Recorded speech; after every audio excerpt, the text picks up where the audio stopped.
the folks that are in the agenda tonight. I'd like to go ahead and put the mayor on, and we've got about an hour, but he's got some information for the committee and for the city of Hendersonville that's very, very important. So, Mayor, if you want to go ahead. Thank you, Chairman Skidmore. Yes, sir. For those of you, let me give you a real quick background on the Resource Authority of Sumner County. This was set up, I think, in 1979 or 1980, and the idea was to figure out a way to get rid of the county's trash. There are 3 partners in it. Gallatin is 3/7. The county is 3/7. Gallatin is 2/7. The city of Hendersonville is 2/7. I'm on the board representing Hendersonville. Jim Young is our other representative from Hendersonville. We meet monthly, 7 members of the board representing those 3 entities. One of the tasks that we've had before us is figuring out what to do with the facility. It's a little bit confusing for Hendersonville because our trash goes somewhere else. Prior to, I think, 1990, gosh, I want to say it's 97 or 98, all the trash that was picked up in Sumner County by law had to go to the Sumner County Resource Authority facility in Gallatin. That changed. Now what we have is really just a transfer station. People bring garbage in there and the Sumner County Resource Authority sends it out, takes care of where it should go. Some of it is recycled, some of it goes to one landfill, some of it goes to another landfill. And it's the job of the Resource Authority to figure out what to do with that garbage and those recyclables, how to get rid of it. As I mentioned, the city of Hendersonville, our residential garbage by contract goes to a facility in Nashville, and then they determine what to do with that. We pay a fee to the AAA transfer station. Marshall, it's AAA, is that right? That's correct. We pay a fee to them to accept our garbage, and then it goes from there. We have the opportunity to rebid that in the next couple of years, and we may go with AAA, we may go with someone else. At the same time that the Sumner County Resource Authority has realized that the facility we have is not going to be adequate for the next couple of years, we know that landfill costs are going up. We want options. We want more than just 1 or 2 companies to bid on our garbage next time it comes up for bid. Knowing that the facility there has to get bigger because of the amount of trash coming in from commercial haulers across the county, from the city of Gallatin, from the city of White House and Portland, all those cities, knowing that the Resource Authority facility has to get bigger, the board has looked at ways to do that. Last night, we saw plans for a larger facility, and the facility, by the way, is off Airport Road in Gallatin. Even though we don't send our garbage there, we are still a 2/7 partner, so we have an interest in that.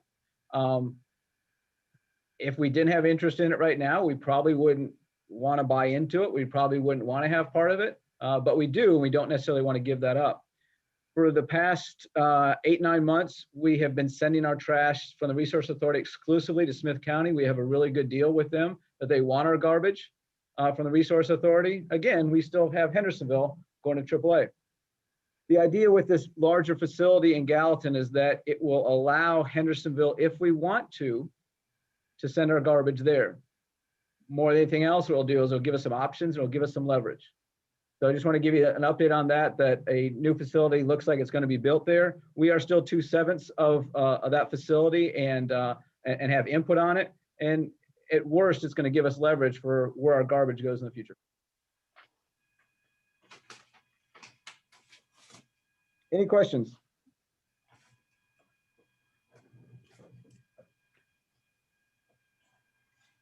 Chairman Skidmore, I appreciate that. Thank you.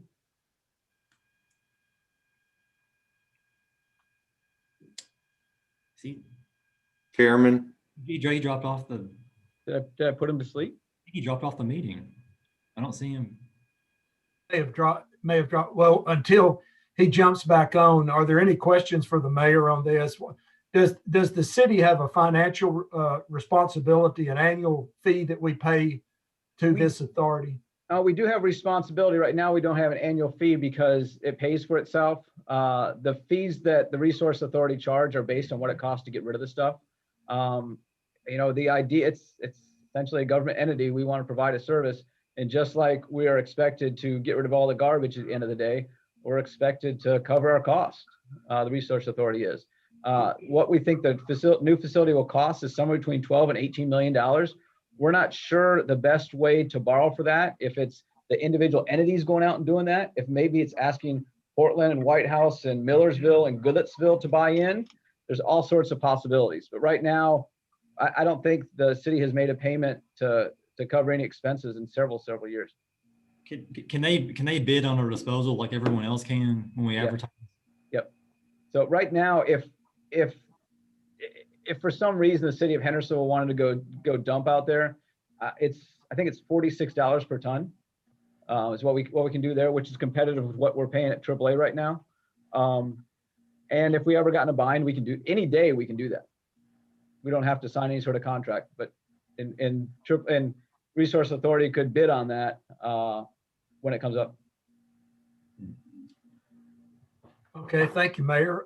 you. Marshall, I still don't see Chairman Skidmore. He just sent me a text. He's having some computer problems, but he said just to keep going.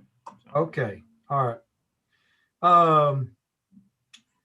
All right, well, approval of minutes. We have 2 sets of minutes, January the 26th and February the 9th. Do we have a motion to accept those minutes, Alderman Peterson? I would like to accept those minutes. And I will second. And all those in favor say aye when your name is called. Alderman Peterson? Aye. And I vote aye. So the minutes for those 2 dates are approved. Next is new business. Marshall, trash collection update, please. Yes. We had a delay in trash last week due to the icy conditions. We suspended service, and also the transfer station was closed most of the week. But we suspended service last week and started back Monday of this week. And I've got a report in last night that Monday all routes were collected. I believe they may still be working today, but hopefully we can go the rest of the week, and even with the increased volume, can get all the trash picked up. I have Miss Lori Kate here from Waste Pro. We've made some progress on the plan of action, and also going in and looking at recent misses, and just trying to identify kind of what those misses mean.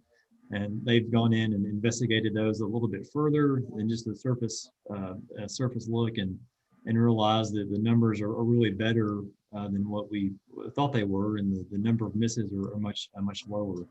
And so I guess with that, I can turn it over to Lori if she wants anything to add to that, or if you have any questions for Waste Pro, she's prepared to. Lori, would you have any comments, or you just want to wait for questions? I can wait for questions. I've got Richie here with me, and then Tim Dolan's on the call as well, in case there's a question that jumps above my level. But kind of just wanted to, like Marshall said, give an update on the action plan to kind of follow up on that. We did kind of a deep dive into the misses just to give a little bit more data to the city, say from like the last 4 weeks. And just kind of wanted to follow up and touch base. So I can run through those, and then if anybody has any questions, we'll be happy to answer them. So Marshall, since they resumed service yesterday, do we have any reports of missed trash? We may have, there may have been a few from yesterday, but we have not had any reports of missed streets or neighborhoods. And so I think there were still some driveway, obviously with the ice still on some driveways yesterday. There were some situations where, workers were having a hard time, getting up and down the driveways safely. So there might have been a few of those, but of course, obviously today the ice, it's even more melted than it was yesterday. So I think as the week goes on, I think there will be less reports about that. But no, I think there were some yesterday just from some of the conditions that they experienced trying to get up and down driveways. Do you know that number? I don't, but I can. Lori, do you happen to have that handy? I can look. I don't have it in front of me, but if you want me to pull up. I'll look. I'll try to look real fast. Yeah, you guys can, if you want to kind of move on, I'll try to find that. Okay. And I can say that, yesterday when we started out the day, we rode routes, say Sunday evening, kind of in 4:30, 5 o'clock, checking road conditions all over the Monday service area. And some of those at that point in time were very, very poor. And so the rain significantly helped conditions to wash away some of the snow and ice and everything. We had some trucks that went out, and there were some roads that they were not able to service, say at the beginning of their route on Monday morning, that then like circled back. Because as we progressed through the routes yesterday, things did improve with the heat and the sunshine. So kind of like Marshall said, if we had any issues with driveways or anything that we couldn't get down the first day, I anticipate those to go down throughout the week, just as the conditions have improved. So, but I can talk about, I know that you guys all received the spreadsheet that kind of detailed the complaints. I don't know, Marshall, did you want to put that up, or did you just want me to talk through that? If you want to, you can just talk through it, and I can, Okay. questions, I'll get it pulled up and share. Okay. Perfect. I wasn't sure what information that everybody here received regarding things that were reported into Public Works, because items can be reported into trackies that can either be a request, a compliment, or a complaint. So I took the total trackies from each day, and that's your number at the top. And then the reported complaints was anything that was in the complaint bucket. So that eliminated any requests, compliments, new residents, or anything like that. And then the final number at the bottom that I just labeled as valid was any complaint per se that there wasn't a specific note that it wasn't a miss for some reason. Now, at the end of the day, did we service someone potentially and then they just had more trash out and they called in a miss? There's always a possibility of that. Without a body cam, we can't verify everything with it being backdoor. But like on some of the days, I think there's a big difference when you're talking, 20 plus complaints, and then you only end up having 8 or so that might be valid. And then the main thing to all of those complaints is that they were all addressed, they were all researched.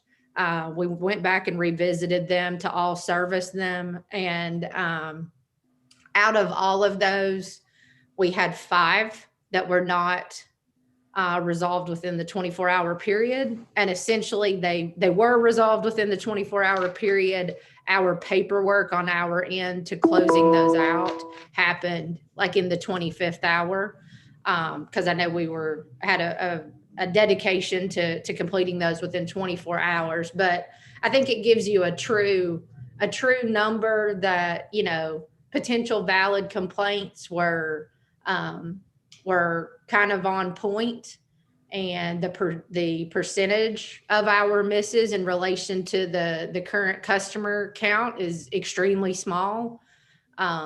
So I just kind of wanted to show that for that 4-week period,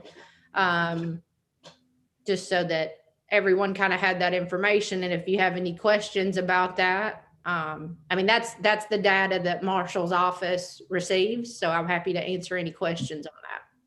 I just want to say, I looked at the data from today and yesterday. We had 4 reported misses yesterday and 13 reported misses today. Okay, I'm back online. Can everybody hear me and see me? Yes, sir. That was wacky. My computer, I have got the best computer ever. I mean, it's really it's just, I've been blessed with it. And it just went, ape crazy, I guess. It's just bizarre. And now I've got it back online, and I'm sorry I missed the mayor, but I was already familiar with that. Did you go over any questions with the mayor? Did anybody have any questions? No? Okay. Okay, he covered everything. Okay, good. All right. My only question is about I understand that, I know it was the snow was crazy for you, Lori, and I'm sorry for coming in late like that. That's just, You're fine. yeah, that's just not me.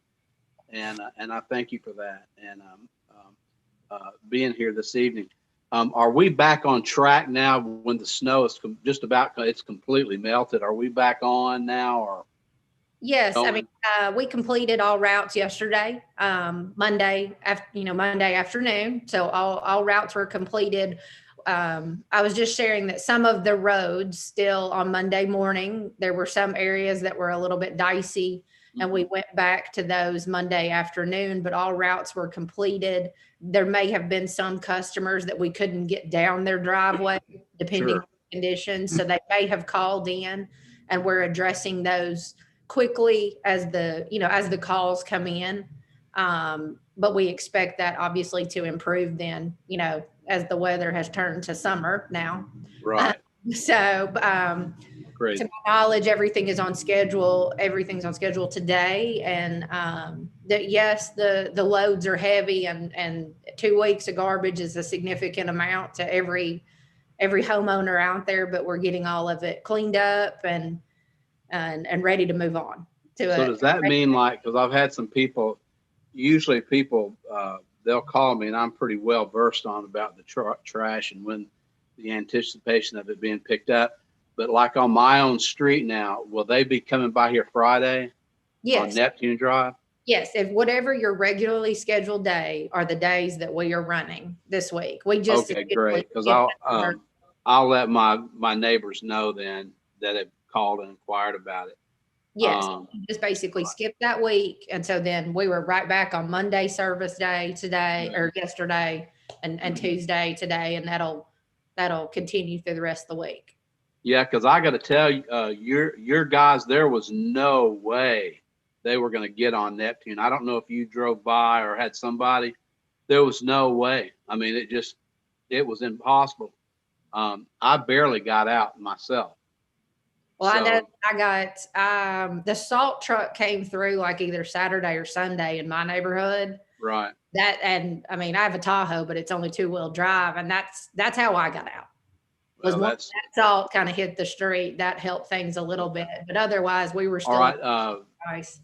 Alderman Peterson, do you have any questions so far in this meeting? Yeah, I just wanted to thank Lori for being so diligent and working around the weather conditions and getting the trash picked up and back on schedule. I appreciate that. And I know I speak for all the aldermen as well as residents. And Director Boyd, thanks for getting those numbers for yesterday and today, because I know they'll be asking about it at 7 o'clock. Thank you. Thank you very much. Did Eddie have anything, or is he just kind of chilling out? Or Oh, I'm good. I've already asked my question. oh, okay. I'm sorry. It's good. Welcome back. It's good to see you. I didn't see you on there, and I didn't know whether you would be on or you had some other stuff going on or not. I don't know. But anyway, good to see you. I'm glad you're here. Okay, then I guess we'll. Marshall, is there anything else we need or anything moving along? No, I think that does it for trash collection. Okay, great. There probably will be some questions at the board. So, I don't know.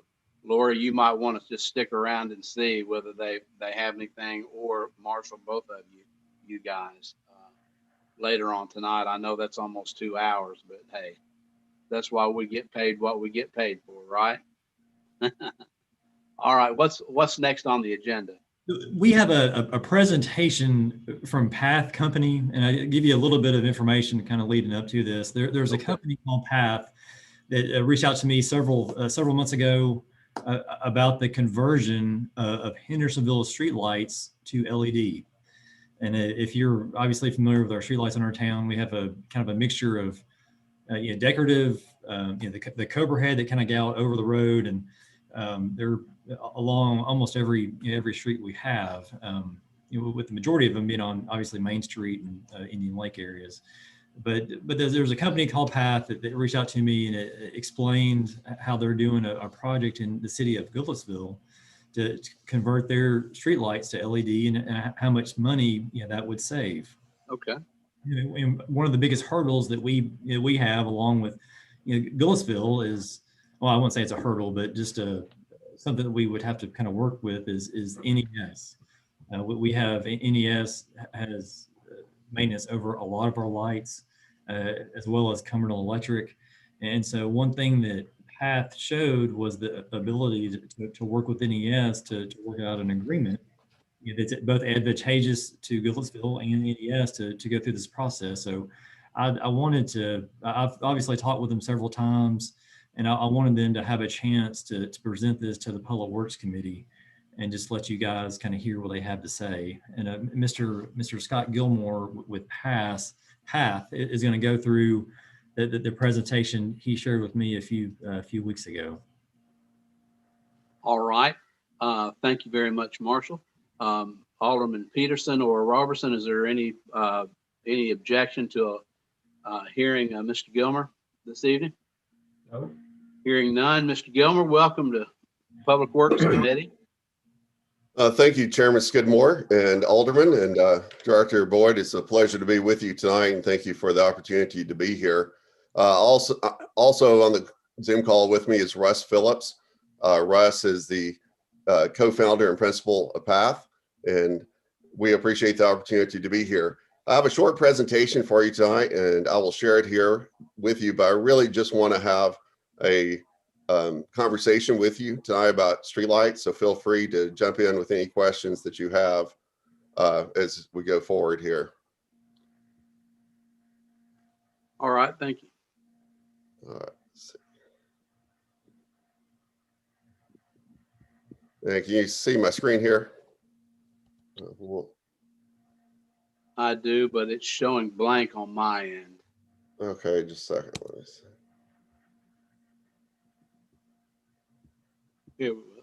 There you are. See me, but not the screen. Let me try one other thing.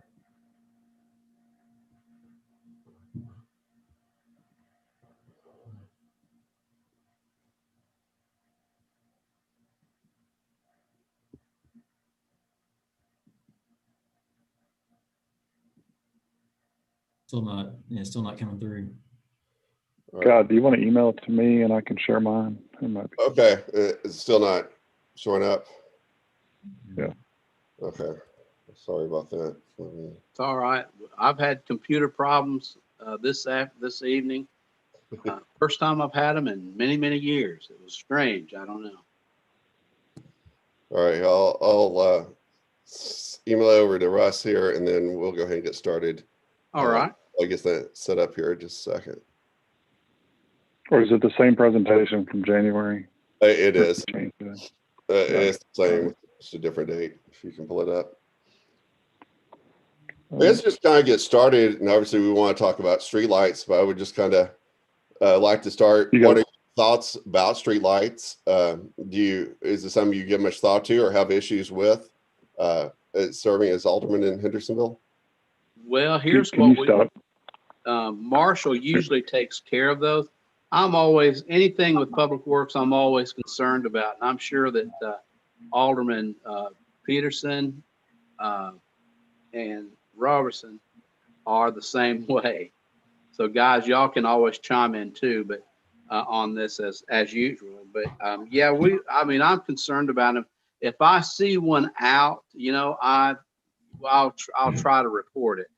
I'll try to get the poll number and everything like that, and I'll try to report it to Public Works. And NES really is pretty good about it, actually. And also, we have the street lights that are in, I don't know if this applies to you guys or not, but that go into the residential areas, and they're pretty good about, if there's one that's out, we get it in time, they'll come out and take care of it. So I don't know, guys, how do y'all feel about that? You all have any major problems with the street lights in Hendersonville, like down Gallatin Road or in the residential areas? Only when, they're not working. And just like you, we contact either Marshall or Trace, Right. and they contact the utility and, get it fixed. So, Yes, sir. So your screen is up now. So why don't you start? Yeah, let's just keep going. Yeah. Yeah. Okay. Well, streetlights aren't something you don't necessarily give a lot of thought about unless you do have issues, there's failure, or you get complaints about it. But we think there is a significant opportunity for the city of Hendersonville, like we've explored in the city of Goodlettsville, to look at LED streetlights. We just want to give you a brief overview of your current streetlight program there in Hendersonville. Currently, the city is spending about $332,000 per year on streetlights. You have about 2,471 streetlights throughout the city. Most of those are through NES, with about 370 being from Cumberland. And of that streetlight budget that you're spending every year, about 177,000 of that is going to the energy charge. So that's the electricity that your streetlights are using. And I'm not sure if you're familiar with the streetlight bill, but the other part of your streetlight bill is the investment charge. And that's where about 155,000 of your bill is going to each month. And that's where you're paying NES or Cumberland Electric a certain percentage of the plant value for the lights that they have installed for you, and they're maintaining those for you. But as we kind of look out ahead over the next 20 years, we're projecting, based on standard inflation rates and electric charges, that the city of Hendersonville will be spending $8.9 million on streetlights. And with that, almost $5 million of it being the energy charge and a little over $4 million being the investment charge. But that's what you're spending right now on streetlights. Any questions about that? No, any questions from the committee? Yeah, we pretty much know of that part of it. Okay. And it's probably going to go even higher, with the way the way our city's growing. I would expect so. And right now, you really don't have an opportunity to reduce your energy bill. But we've done some analysis, and using the data that Marshall helped send to us based on your actual bills, we've done some analysis. And if you look across the top of the screen here with our annual streetlight expense, again, top left corner, first pie chart, you're spending a little over $330,000 per year right now. We think if the city of Hendersonville converts its streetlights to LED, you could save almost $180,000 per year. It would reduce your streetlight expense from $332,000 now to $153,000, saving $179,000 per year. And if you look on the right, the net savings of that, so even if obviously there's some capital cost involved up front in the project like this, even if you finance the entire part, we're agnostic about how you pay for it, obviously, but you could still have a savings of about $44,000 per year. And as we know, electric rates are going to go up and continue to go up. So again, if you look across the bottom, we think the streetlight expense for the city of Hendersonville over the next 20 years is going to be almost $9 million. We think with the LED streetlights, and based on our experience in other cities and the analysis we have, this will save $4.8 million per year or over 20 years. And again, a net savings over the next 20 years of about $2.1 million, even after paying for a project like this. So we think there's a significant opportunity here. Any questions about these numbers that you see on the screen? None from me at this point. Okay. Well, I would quickly piggyback. Just like a lot of things we got when we first started was, this sounds too good to be true, that sort of thing.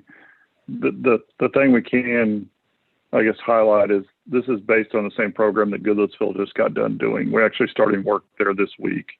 And so we've had conversations with NES. There's they kind of paved the way for you. It took about 2 years to work through the agreement, but we finally have it. And I think a lot of the suburban cities, including Metro government, are starting to get on board with doing this similar program. So Cumberland will be a different agreement that we'll have to work through. But like I said, majority of your streetlights are in NES territory, so you should be able to piggyback on that. Yeah, I think those are the only two, aren't they, guys? The NES and Cumberland Electric. I don't think we've got anything else as far as electricity goes. So, yeah. That's correct. So, All right, great. I'm sorry. I didn't mean to interrupt you. Keep going. No, great. Appreciate the questions there. And also, we think that's a significant amount of savings that you can enjoy in addition to having new streetlights and all the benefits that come with LED streetlights and new streetlights, where there's the aesthetics, improvement to the city, having uniformity across the city since you have two different utilities there, plus probably a mishmash of lights that have been installed over a number of years. There's a lot of public safety benefits there as well, whether it's pedestrian, bicyclists, or cars. In addition, there's just the added benefit, like I said, of public safety, but also environmental protection and savings there. But if it's something you're interested in, really the first part or the first step that we take is an investment grade audit. And that's what we've completed in the city of Goodlettsville. But basically, if it's something that you're interested in exploring, we would work with you on a professional development agreement to authorize us to go out and send some crews to Hendersonville to look at every street light in the city. And we spent 4 to 6 months conducting this audit. We look at every single street light in the city. We'll take pictures. We'll create a Google Maps database, as you see up here on the right of your screen, with a dot for every street light in the city. If each of those will collect in large amount of data points. We collect pole height, pole condition, arm length, the fixture type, the wattage, and we use that to populate this database. And then we use that data to then design a new streetlight program for the city of Hendersonville. Because we're not talking about just swapping out lights. We're talking about an engineered design to give you the best possible streetlight program, where more of the street light is on the roadway where it should be. There's less light pollution, and the light is well distributed as possible.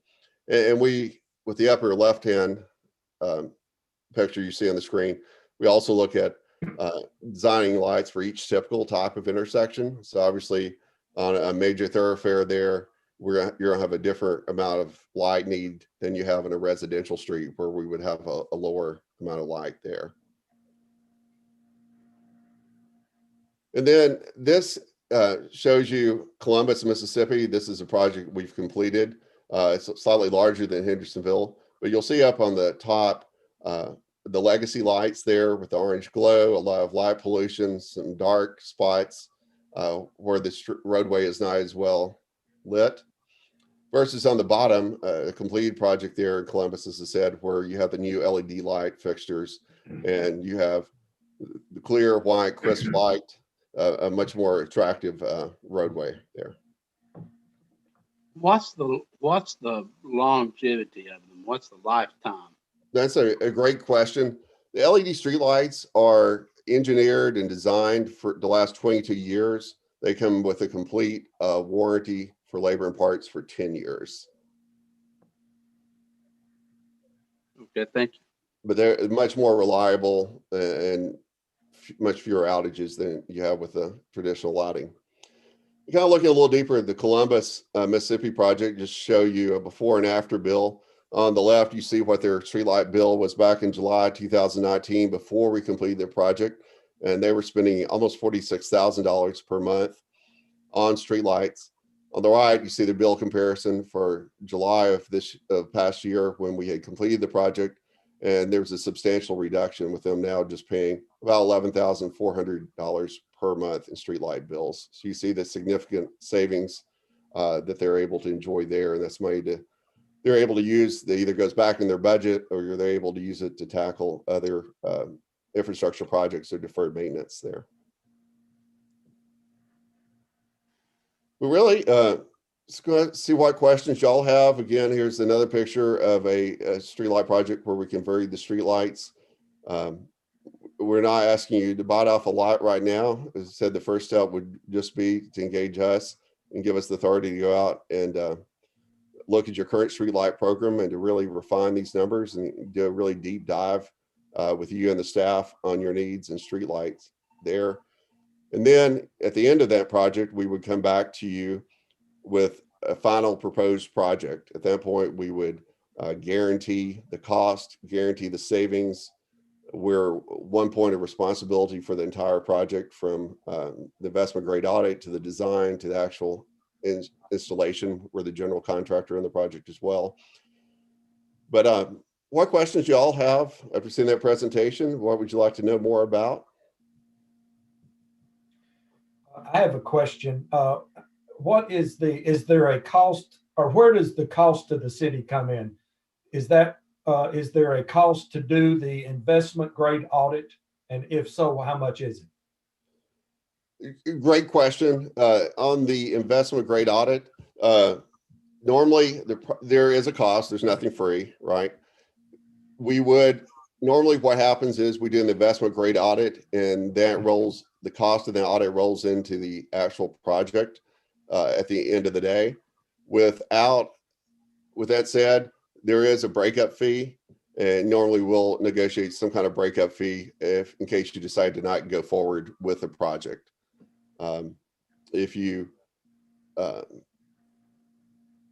normally that just then rolls into the cost of the project. But it shows that the city is interested and is sincere, and it just covers a portion of our cost.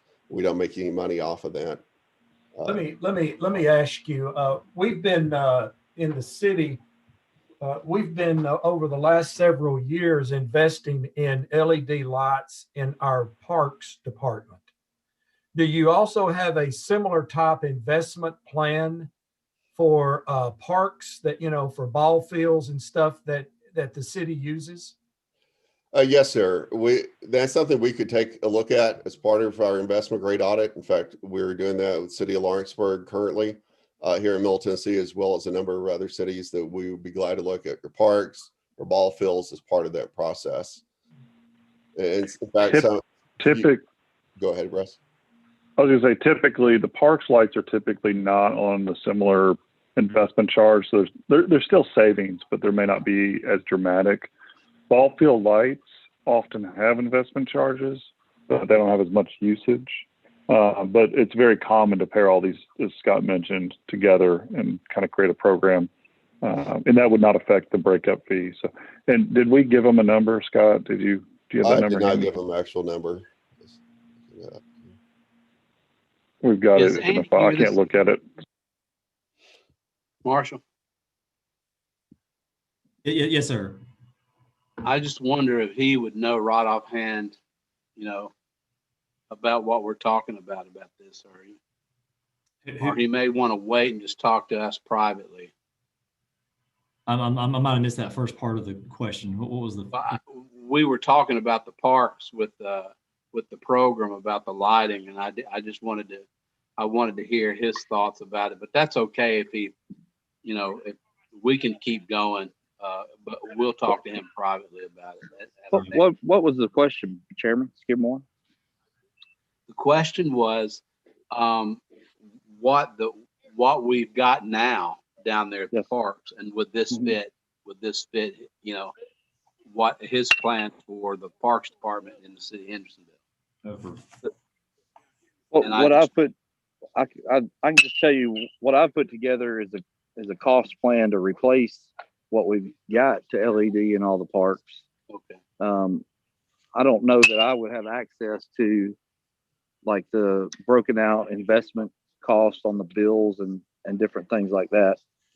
That is true. The ball field lights are cheaper than street lights in terms of the rate you're charged by NES.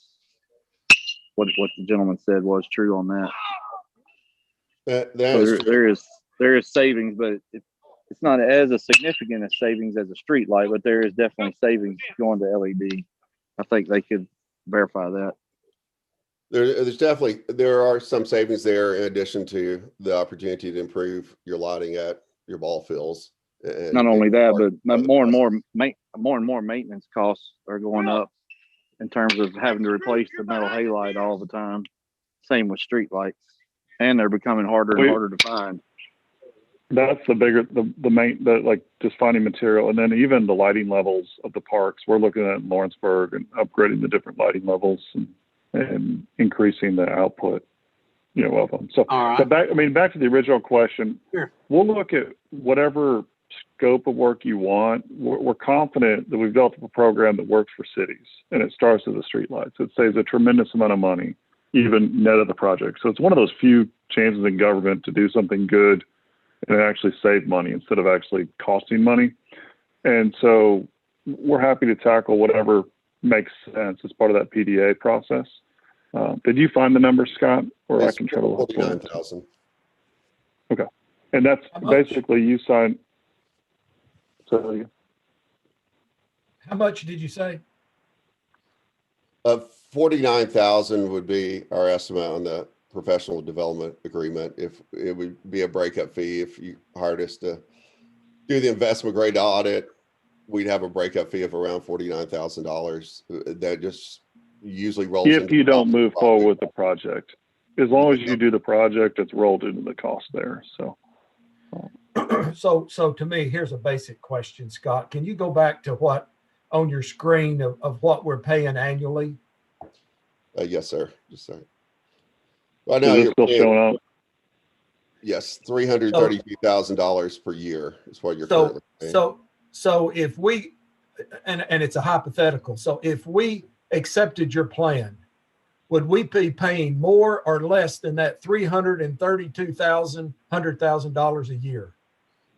You Let's would pay, and we feel pretty good about this. Your 332 budget item will go down to 153.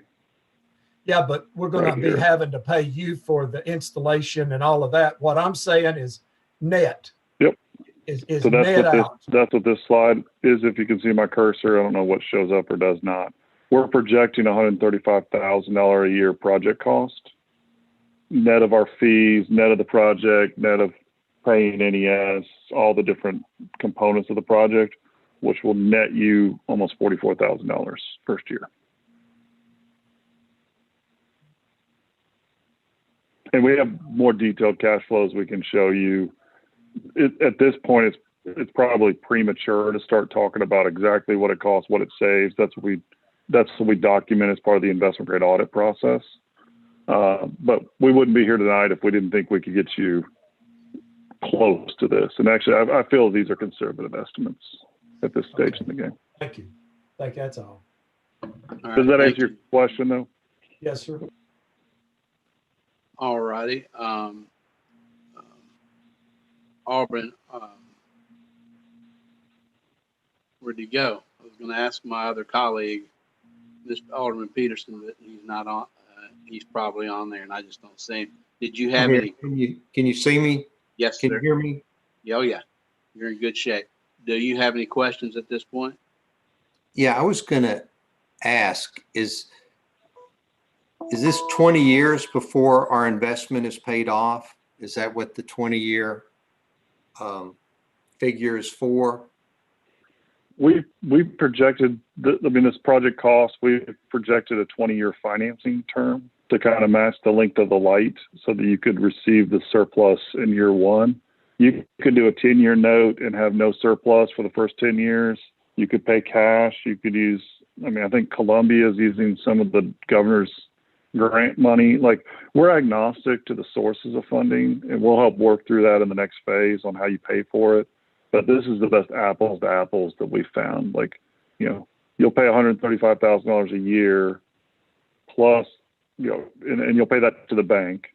You'll pay $153 to NES instead of the $332 that you've been paying, which will net you out that $44. So, What is the total you want to pay- cost? What's the total cost for Goodlettsville? So the 20-year cost down here is $2.7 million, but that includes your interest costs. So, pulling that out, I think it's around $2 million. That doesn't all go to us. Keep that in mind. Like, there's some fees paid to NES as part of this deal.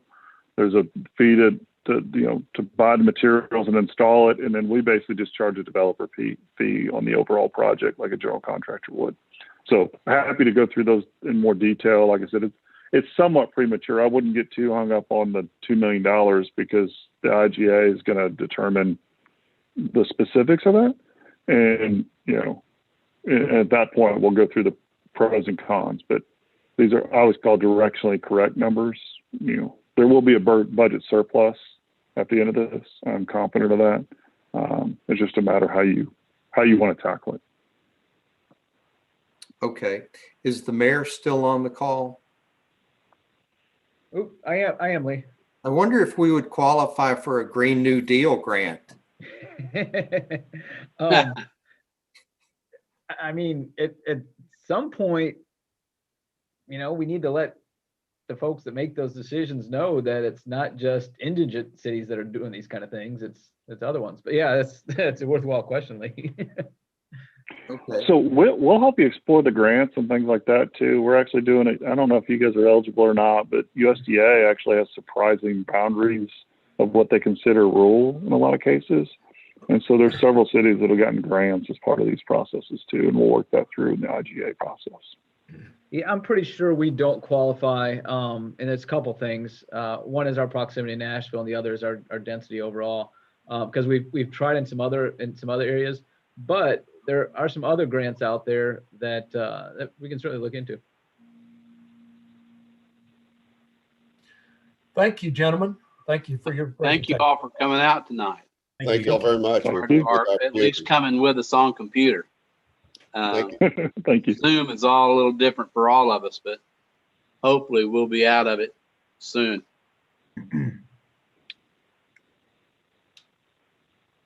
So what we need to do is just, we need to think about it and maybe talk about it at our next meeting and have the mayor, maybe the mayor, one of us can go by and talk to him about it to see how, what his position on it is. And I would recommend y'all.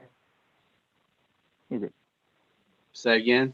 Yeah, real quick, if I could, we do have a company in Hendersonville that, I don't know, it's probably been 3 or 4 years since they made a similar presentation to us. And they're still interested in doing this. Okay, that was one of my questions on that, because I remember when they came actually, but I didn't know what their status was. Yeah. All right, thank you. Now then, somebody, Scott or somebody had a suggestion. You were saying you were going to. Yes, I was just going to say, the company you're talking about, we've actually worked with on commercial jobs, and I understand local politics here. This is a specialty niche thing that it's not something that there's many firms that do it. Like when I previously worked for a large firm, and I had to steal people from California to understand that I did this originally. And then the NES model is even more complicated than traditional streetlight situations. So I'm happy to work with them if that's of interest. We basically just act as your developer and general contractor on this project. So if that's of interest, we can discuss that. But back to my original suggestion, if this is of interest, I was going to say you can talk to Goodlettsville. Tim Ellis over there was very, involved in the process as we kind of, I don't know if you guys know him over there in Goodlettsville. Talk to him about the pros and cons of the process. And once and if you guys are ready, we can send over that development agreement, which is really just the next step to kind of polish this up. So. All All right, well, thank you. Yeah, normally we'll probably talk about it one, maybe 2 more times, and then it goes to the board, and you may wind up coming back to do a presentation for the full board of aldermen if we choose to go this route. But thank you guys for coming or staying with us this evening. And again, I apologize about my computer right here at the front end of this meeting, although it didn't affect your presentation at all. But we're certainly glad to have you and look forward to talking to you soon. Thank you. Thank you. All right. Good night. Boyd.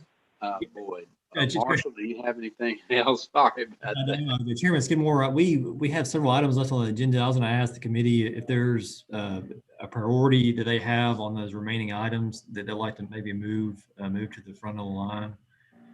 I don't have any. Do you guys have any, Alderman Roberson or Peterson? Well, it seems like to me that the one that jumps out to me the most is the discussion on the RFP for cell tower. Oh yes, God, how could I forget that? So we need to we need to, I think we need to discuss that, and we don't have but 8 minutes, I think, left. Right. All right. Let's go ahead. If there's no objection, let's go ahead and hit that right quick. We may, I mean, if the discussion, if we get into some heat, not heated, but everybody starts asking questions about it, we may in fact maybe have another hour-long Zoom meeting or something like that scheduled for this week or something like that for everybody. But let's go ahead. Has that come back? Do you have the cell tower agreement? Well, I sent out an email earlier today, just a little while ago, with a draft copy of that.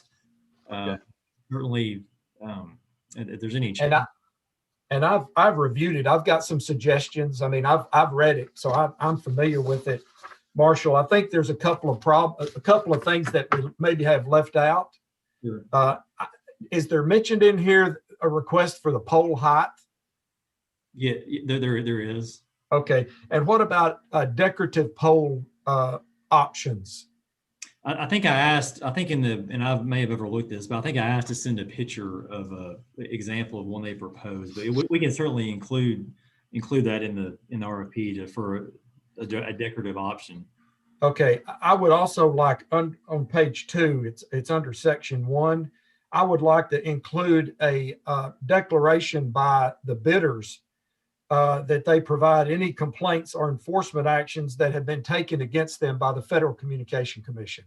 Okay. FCC is the one that really polices these towers, the operations of these towers. And so somewhere in there, we need to get them to confirm or affirm that they haven't had any enforcement actions by the FCC. Marshall, where on the, and also Chief Bush mentioned about the safety concern. Chief Bush, are you there? Are you here? I had originally the intent was to help satisfy the request that Chief Bush had made about that. And I left out the word health, I think, in what I said, but I can make that more clear. Yes, sir. I'm here. I can make that more clear. So has the RFP addressed a procedure to address those maybe concerns that the firefighters, or do you have any suggestions of what we can add to the RFP that would better address these issues? I think just putting the verbiage in there about the well-being or health. There's so much concern and so much stuff going out there about the waves and how they're unhealthy and how they can create health issues. And like I said in the meeting that we had, I think education on the forefront is most important to dispel any of that chatter. And that lady that met with us, I can't remember her name, I'm sorry, but obviously that opportunity is there. I think the education piece, regardless of who it is, my concern was you put in there safety. I'm thinking about collapse zones, things like that. When you're talking about health issues, I think you're talking about more if there's any kind of frequency problems or if there's any issues. I know there were some conversations when they talked about doing the one at Station 1 about health issues. And I just want to make sure we dispel, get rid of those before we get started with this. Okay. And what about, do you know, Chairman Skidmore, what ward this is in? Or maybe Scott? What? No, I do not.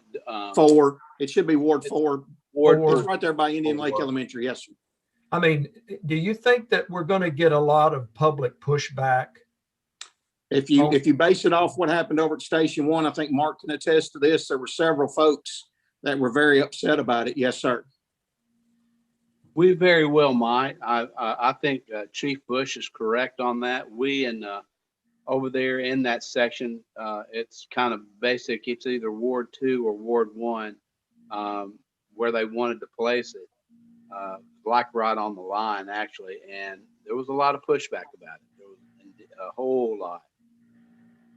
Yeah. But we don't, it may be something we need to look at the actual location of where this is going and see, and get maybe a little feedback from the neighborhoods over there. So Marshall, I've been out to the fire hall, where do they propose putting this tower in respect to the fire station? I thought it was, correct me if I'm wrong, Chief, I think it was behind and to the right. I don't know the exact location, but I think it was behind the. Yes, sir. If you're looking at Station 4, it's going to be actually to the left of the rear of Station 4. And that's, I guess that's my whole point about having the safety and health conversations. I think if we held like a ward meeting and had folks out there to talk about it, to dispel any of the rumors before they got started, I think that would benefit us overall as a city. That's just my opinion. That gives everybody a chance to come and say, hey, this is our concerns. Can you add to this or take away from this? That's a good idea, Scotty. Yeah, I went out and looked, and there are some very, very expensive, nice houses just right behind the fire department, Chief.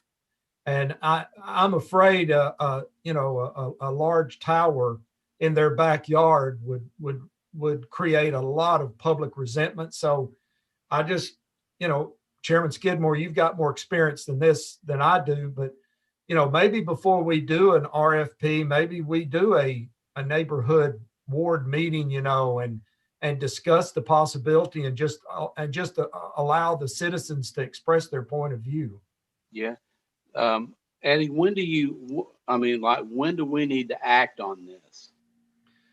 Well, it's my understanding that this whole area is really in dire situation because the school board, is not going to renew the lease. And if they lose that tower site without another tower site, a lot of the peninsula is going to be without cellular telephone service.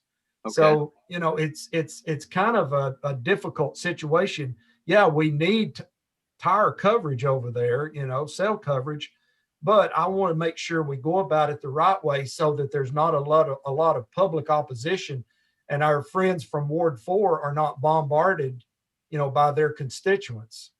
I think to your point, Mr. Roberson, that's also a legitimate conversation. Is you're going to lose cell service down here, and we as a city are trying to be proactive in preventing that from happening, because there may be several folks down here that don't have a landline, that they only use cell service. True. So I think that all needs to be put on the table and part of the conversation.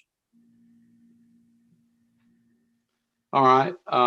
Very good points this evening. Why don't we, for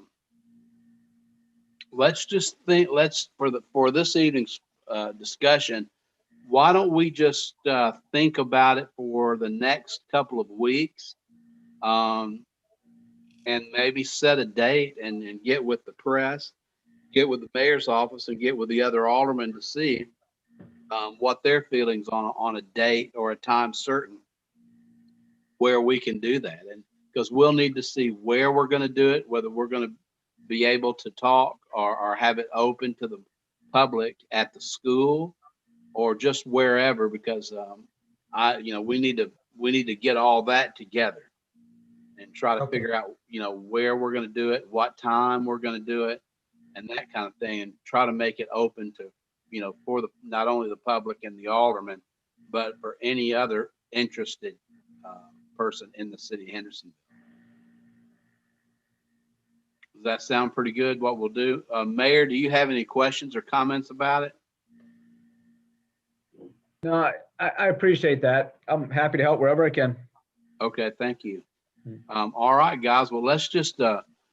I'm going to put it on my list of things to do, Marshall, and you'll put it on yours. And I know, as astute as Lee and both Eddie are, they'll put it on their list, and they'll make sure that we won't let it slip by us.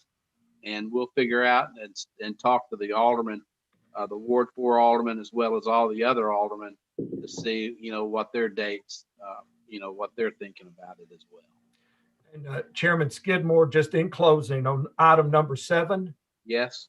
Staff has reviewed and they have recommended that we accept this street in Hunt Club, phase 9. So I move that we approve staff recommendation and that we accept that street. There's been a motion. I need a second. A second. Second by Alderman Peterson. Any further discussion on the motion? I see Alderwoman Collins in. Is that your ward, Rachel? You're on mute there. It's my neighborhood. I live Oh, in okay. I Huntsville. apologize. Yeah, You know, isn't that awful? I apologize for that. I didn't know that you lived over there. I do. All Yeah. right. You don't have any comment on it? No, Normally you don't, but I wanted to give you the opportunity. I appreciate that. Thank you. You're very welcome. Okay. We've got a motion to discuss. We've had discussion. Is there any further discussion on the issue? Hearing none, is everyone ready to vote? All in favor signify by saying aye when I call your name. Alderman Peterson, Aye. Alderman Roberson. And the chair votes aye. It passes unanimously. So we'll take it on to the Board of Aldermen and do it. Alderman Roberson, is there anything else left? We're about running out of time. No, I don't see anything on the agenda that's time sensitive. Okay. Do you, Marshall, anything you need another? Okay. So I think we can just bump those to our next meeting. Will do. And I'm also, and this is the end, and then I'll need a motion to adjourn. Also, be sure as a committee, when we see potholes now, because now they're starting to raise their head because of the cold weather that we had here recently, to be sure to give it to our Public Works Director and our office, so they can get to work on the little potholes. I saw about 2 or 3 of them this afternoon. So just kind of keep that in mind. Anyway, it's great to see everybody, and we'll see you at 7. And I need a motion to adjourn. So moved. Okay, motion, and I need a second. Second. There's been a motion, second. All in favor of adjournment, signify by saying aye when I call your name. Alderman Peterson. Aye. Alderman Roberson. Aye. Pat, and the chair votes aye.